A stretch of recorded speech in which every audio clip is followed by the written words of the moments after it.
जय हिंद मेरे साथियों। आशा उम्मीद करता हूँ सभी लोग बढ़िया होंगे मित्र, अपने समस्त परिवार के साथ। आज मित्र मैं एक ऐसे विषय पे चर्चा करने के लिए आया हूँ जो आपको थंबनेल पे स्पष्ट तरीके से दिखाई दे रहा है, एसएससी प्रोटेक्ट। इसको लेकर के हमारे कुछ भाइयों ने, अध्यापक और भाइयों ने 31 जुलाई को दिल्ली में भर्ती बोर्ड के सामने एक आंदोलन किया था। उनके साथ क्या हुआ और इस आयोग की क्या मंशा है, क्या विद्यार्थीगण हैं, उनकी समस्या है, इन सब विषय पर बारी बारी से चर्चा करूंगा। एक छोटी सी आपको सूचना बता देता हूं। एक राजस्थान का विद्यार्थी है, एसएससी में एग्जाम फॉर्म डाला हुआ था, उसका एग्जाम था। अब सोच लीजिए उसका सेंटर, परीक्षा केंद्र कहां पड़ा है पता है? अंडमान निकोबार द्वीप समूह। अरे यार, किसी भी चीज की हद होती है यार। उसका परीक्षा केंद्र कहां डाल दिया है बताइए? राजस्थान का विद्यार्थी है और उसका सेंटर कहां पर है? परीक्षा केंद्र अंडमान निकोबार द्वीप समूह में उसका सेंटर डाल दिया। और ये रियल फैक्ट है, मैं वैसे ही नहीं कह रहा हूं, एविडेंस है मेरे पास। वो तो अच्छा है, विद्यार्थी गया नहीं वहां। जारवा जनजाति मिल जाती तो पता नहीं उसे कहां लेके जाती। ये कंडीशन है भाई साहब आयोग की। इसको लेकर के 31 जुलाई को हमारे कुछ अध्यापक गण हैं, भाई हैं अपने, उन्होंने दिल्ली में धरना दिया। क्योंकि आप बेहतर तरीके से जानते हैं, आप बच्चों के माँ बाप हैं, लेकिन एजुकेशन के मामले में, शिक्षा के मामले में, टीचिंग के मामले में अगर देखा जाए तो गुरु का भी मित्र बहुत बड़ा अपनी समाज में, अपने भारतवर्ष में कैरेक्टर होता है। विद्यार्थियों ने अपनी बात इस समस्या को लेकर के अध्यापक गण के सामने रखी, टीचरों को बताई। भाई माँ बाप तो नहीं इन चीजों को जानते, लेकिन अध्यापक जानते हैं।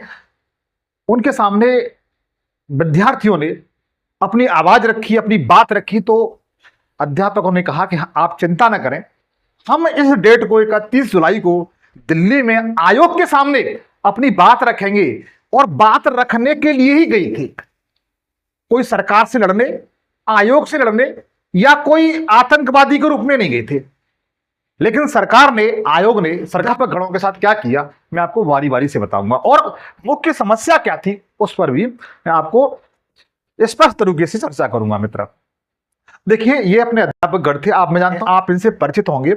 मैं किसी का नाम लूं, आप सभी को जानते होंगे, ऐसी मैं उम्मीद करता हूं। इन मैम को, नीतू मैम को तो आप अवश्य जानते होंगे। राकेश सर हैं, नवीन सर हैं, अभिनय सर हैं, ये आलोक रंजन सर हैं। ये 31 जुलाई को दिल्ली में आयोग के सामने शांति तरीके से, मित्र कोई हायल्ला नहीं था यार। एक बार था, ये हम लोग भारत की रीढ़ है। अगर देखा जाए, विद्यार्थी होता है भारत की रीढ़ होता है, और जो टीचर गण हैं, हम लोग हैं, यह आपकी रीढ़ को, भारत की रीढ़ को बहुत मजबूत बनाने का कार्य करते हैं। हम लोगों ने कल 31 जुलाई को आयोग के सामने शांति तरीके से, कोई हायल्ला नहीं, किसी प्रकार का उपद्रव। यार उपद्रव क्यों करेंगे? सब लोग एजुकेटेड पर्सन हैं, सब लोग पढ़े लिखे हैं, तो उपद्रव क्यों करेंगे? क्यों आतंकवाद जैसी गतिविधियां फैलाएंगे? हम लोग भारतवर्ष के मूल निवासी हैं, हम लोग यहीं रहते हैं, यहीं के, हमें नागरिकता भारत की मिली हुई है। हम लोग अपने देश में गलत क्यों करेंगे? लेकिन हमारे साथ ऐसा व्यवहार किया गया जैसा हमने कभी इन फ्यूचर अपनी लाइफ में नहीं सोचा था मेरे भाई। इन अध्यापक गणों को, हमारे जो भाई हैं, यहां तक कि नीतू मैम की मतलब तबीयत खराब हो गई थी जब इनको गिरफ्तारी हुई नहीं की, तो उनकी तबीयत खराब हो गई, यहां तक उनको बख्शा भी नहीं। पूरा दिन 12 बजे से लेकर के शाम को 7-8 बजे तक आप बस में घुमाते रहे। ये सरकार का रवैया है, बस में घुमाते रहे। आप सोच सकते हो। तो मित्र देखो, मैं बारी बारी से इन चीजों के बारे में बताऊंगा। मेन फैक्ट क्या है, क्यों विवाद है और विवाद का कारण क्या है। तो मित्र यहां पर आपको पता है, एसएससी के जो एग्जाम थे, जो अपनी एसएससी है, आयोग है, ये हमेशा एग्जाम कराता था टीसीएस से अपने एग्जाम कराता था। बहुत अच्छी तरीके से एग्जाम होते थे, किसी प्रकार की कोई धांधली वगैरह नहीं होने का बहुत कम चांस रहता था, होती ही नहीं थी समझ लीजिए। लेकिन इसने क्या किया, सरकार ने क्या किया, टीसीएस से ये एग्जाम कराने का जो कार्य था वो छीन करके जो एजू क्वांटिटी जो कंपनी है मित्र, इसको दे दिया। इसके नाम में मुझे गफला दिखाई देता है यार। एडू क्वालिटी पता ही नहीं, इसका नाम ही ऐसा लग रहा है कुछ विवादित है मुझे, इसको ठेका दे दिया, परीक्षा कराने का इसको कार्यभार सौंप दिया। अब विवाद मित्र यहीं से खड़ा हो गया, विवाद यहीं से खड़ा हो गया। लेकिन इस विषय में मैं थोड़ा सा बाद में बताऊंगा, कुछ अन्य मुद्दों पर मैं चर्चा कर लेता हूं आपके सामने।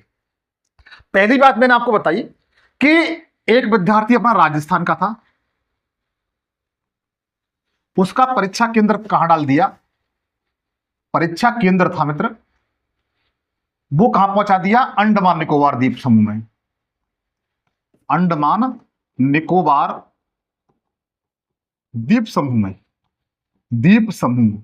वो तो ये बच्चा अच्छा रहा, वो एग्जाम देने नहीं गया ना, वहां पर जारवा जनजाति, सोमपेन जनजाति, जारवा जनजाति, सोमपेन जनजाति वहां पर मिल जाती, पता नहीं बच्चे के साथ कैसा कैसा व्यवहार करती, सोच सकते हो। अब सोच रही राजस्थान का बच्चा है, अंडमान निकोबार द्वीप समूह कैसे जाएगा, पहले तो नंबर वो प्लेन करेगा, ट्रेन से तो जा नहीं सकता भाई पानी में। वहां पे तो लोग अंग्रेजों के जमाने में, अंग्रेजों के टाइम पर काला पानी की सजा दी जाती थी, तब वहां पर लोग जाते थे। आज सरकारें और सरकार के जो आयोग हैं वहां पर परीक्षा के मतलब परीक्षा के लिए ये कहेंगे कि एक सजा काटने के लिए वहां पर भेज रहे हैं। ये रियल फैक्ट है, रियल फैक्ट है। और दूसरा नंबर एक बात पे और विषय में करूंगा, चर्चा करूंगा मित्र, कि जो हमारे अध्यापक गण हैं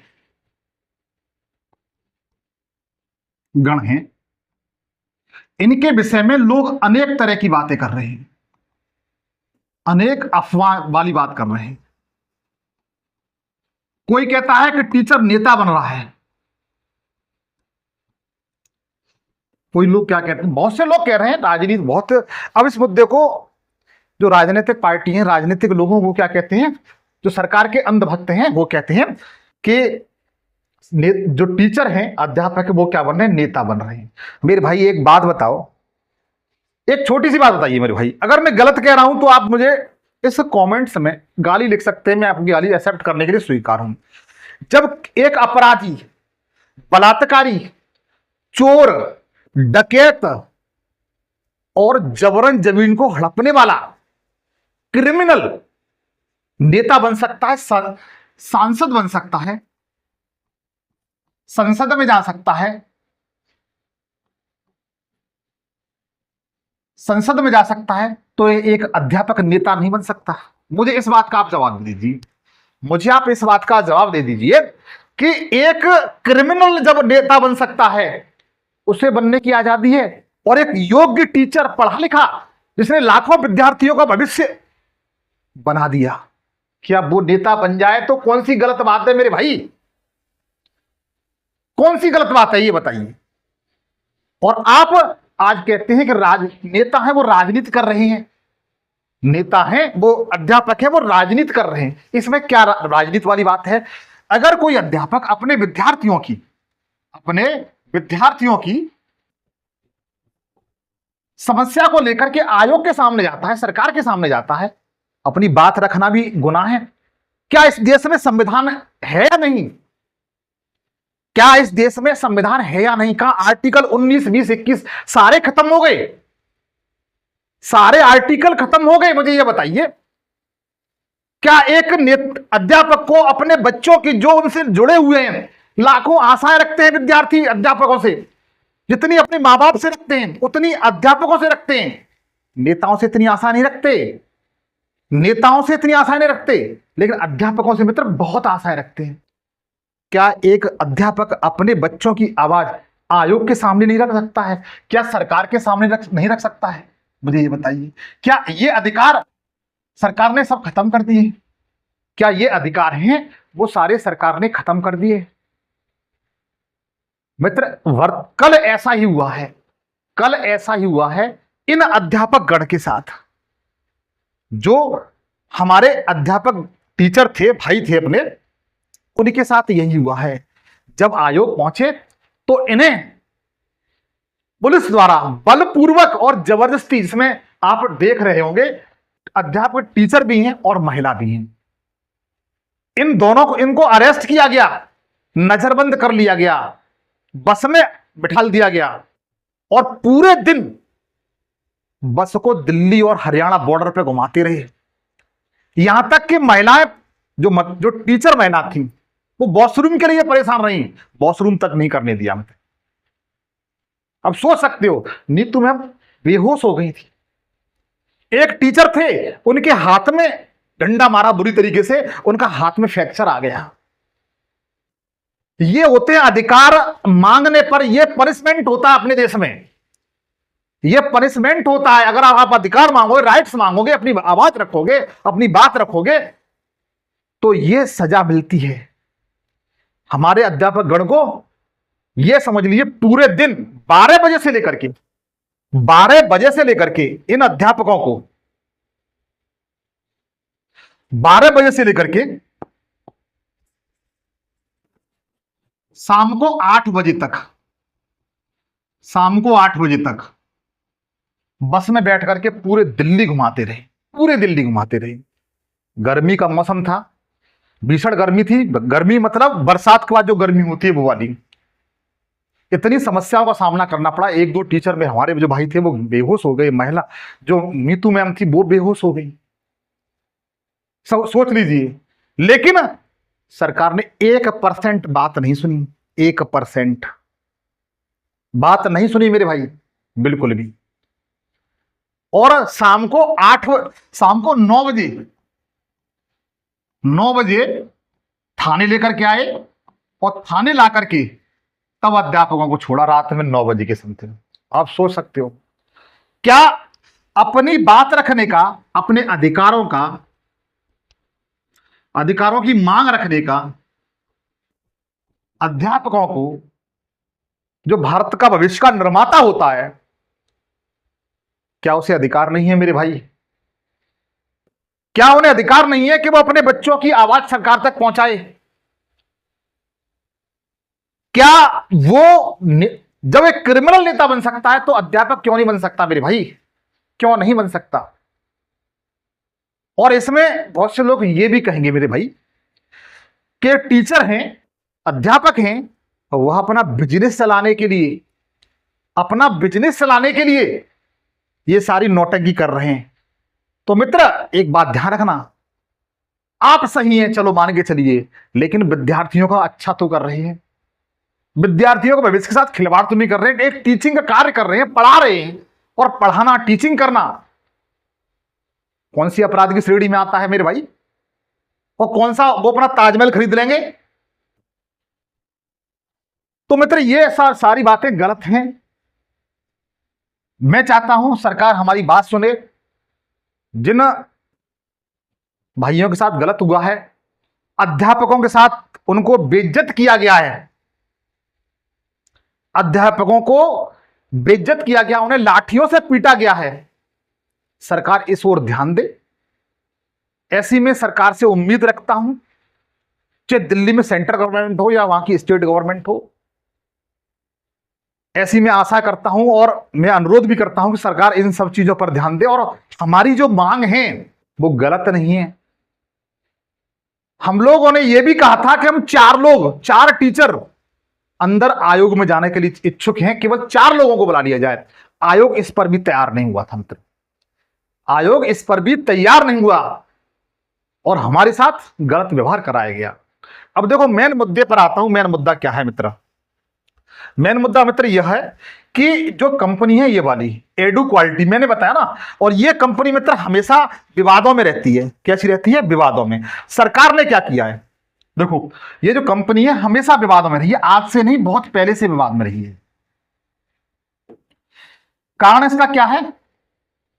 इसने जब भी एग्जाम कराए, चाहे मध्य प्रदेश में इसने आयोग से ठेका लिया या महाराष्ट्र में लिया या अन्य किसी स्टेट में इसने ठेका लिया परीक्षा कराने का, तो मित्र वहां पर पेपर लीक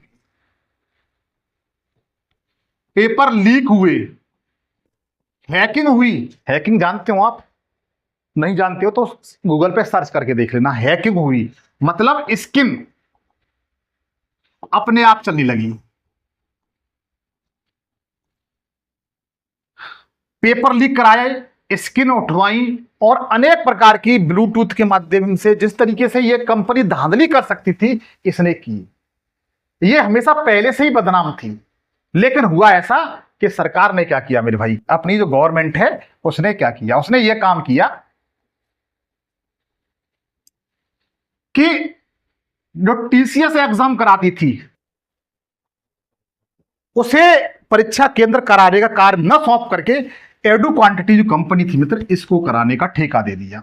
ठीक है, क्यों दे दिया इसका भी एक कारण था, क्यों दे दिया इसका भी कारण था मित्र। ये जो कंपनी है एडू क्वांटिटी यह मात्र 273 करोड़ रुपए में एग्जाम कराने के लिए तैयार थी, और ये जो टीसीएस कंपनी है ये 470 करोड़ रुपए मांग रही थी। कितने? 470 करोड़ रुपए ये मांग रही थी मित्र। तो सरकार ने क्या सोचा कि क्यों ना एडू क्वांटिटी कंपनी से ही करा लिया जाए, ये सस्ते में करा रही है। लेकिन हो सकता है मित्र ये एडू क्वांटिटी कंपनी सस्ते में जरूर करा रही हो, लेकिन ये बाद बाकी पैसा कहां से निकालती है? आप सोच सकते हो, जो अपना एक्स्ट्रा पैसा था वो कहां से निकालती? या तो पेपर लीक कराती या कोई धांधली कराती, जहां से ये अपने खर्चे की, अपने बजट की भरपाई करती, अपने बजट की भरपाई करती, अपना पेट भरती ये कंपनी जो एडू क्वालिटी कंपनी है मित्र। क्योंकि इसने मात्र 273 करोड़ रुपए में सरकार से प्रॉमिस कर दिया कि हां हम इस एग्जाम को इतने करोड़ रुपए में करा सकते हैं। लेकिन जो टीसीएस कंपनी जो हमेशा साफ स्वच्छ कंपनी थी वह 470 करोड़ रुपए मांग रही थी, जो हमेशा से एग्जाम कराते हुए आई है। सरकार ने इसको ठेका दे दिया, परीक्षा केंद्र कार्य करने का सौंप दिया। लेकिन हुआ ऐसा कि इस कंपनी ने क्या किया, जैसे ही परीक्षार्थी कहां पहुंचे, परीक्षा केंद्रों पर पहुंचे, देखो समझिए, परीक्षा केंद्रों पर, एग्जाम सेंटरों पर विद्यार्थी पहुंचे तो वहां पर क्या हुआ कि जैसे ही पहुंचते हैं वहां पर, तो वहां पर एक स्लिप लगी मिलती है कि आपका जो एग्जाम था मित्र वो आज कैंसिल कर दिया गया। कैंसिल सरकार ने नहीं किया, सरकार ने नहीं किया मेरे भाई, आयोग ने भी नहीं किया, आयोग भी ने नहीं किया मित्र। वहां का जो परीक्षा केंद्र है, क्या है, परीक्षा केंद्र है, उसने कर दिया, उसने कर दिया। क्यों कर दिया? क्योंकि जो कंपनी एग्जाम करा रही थी, एडू क्वांटिटी कंपनी एग्जाम करा रही थी, उसके जो कंप्यूटर थे, उसके जो कंप्यूटर थे उनमें गड़बड़ी थी, खराब थी, टेक्निकल इशू आ गया था। क्यों आ गया था? क्यों उसने, इस कंपनी ने जितने भी कंप्यूटर लैपटॉप खरीदे हुए थे वो सारे चोर बाजार से खरीदे हुए थे, वो सारे चोर बाजार से खरीदे हुए थे मेरे भाई। तो इस कारण वो टेक्निकल इशू के कारण मित्र हुआ ऐसा कि जो विद्यार्थी परीक्षा केंद्रों पर पहुंचे थे, कोई 200 किलोमीटर दूर से आ रहा है, कोई 300 किलोमीटर दूर से आ रहा है, कोई 500 किलोमीटर दूर से आ रहा है, उनको निराश होकर के वापस आना पड़ रहा था। इसके बाद बहुत से विद्यार्थी बाहर शहरों में जाकर के तैयारी करते हैं, लाखों रुपए खर्च करते हैं।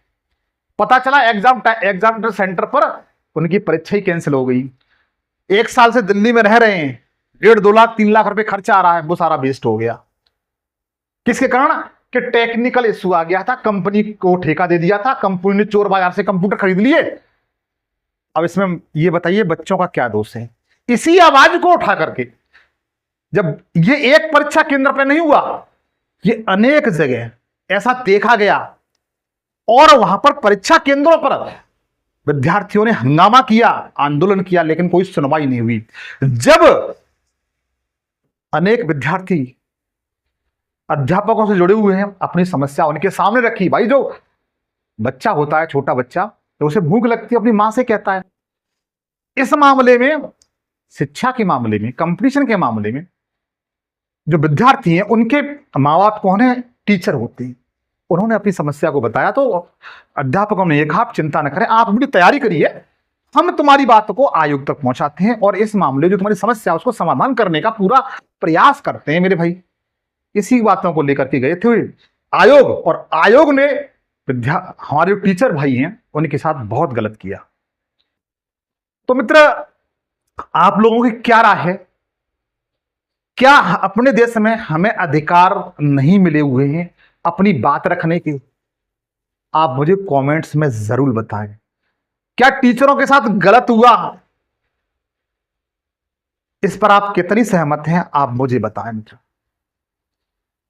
ये मेरी छोटी सी जानकारी थी जिसे मैंने आपके सामने शेयर किया। अगर अच्छी लगी हो तो प्लीज हम्बल रिक्वेस्ट करता हूं कि आप, मैं भी एक टीचर हूं, इस सेशन को शेयर जरूर करें मित्र। फिर आपसे जल्द मुलाकात होगी, तब तक के लिए जय हिंद, जय भारत।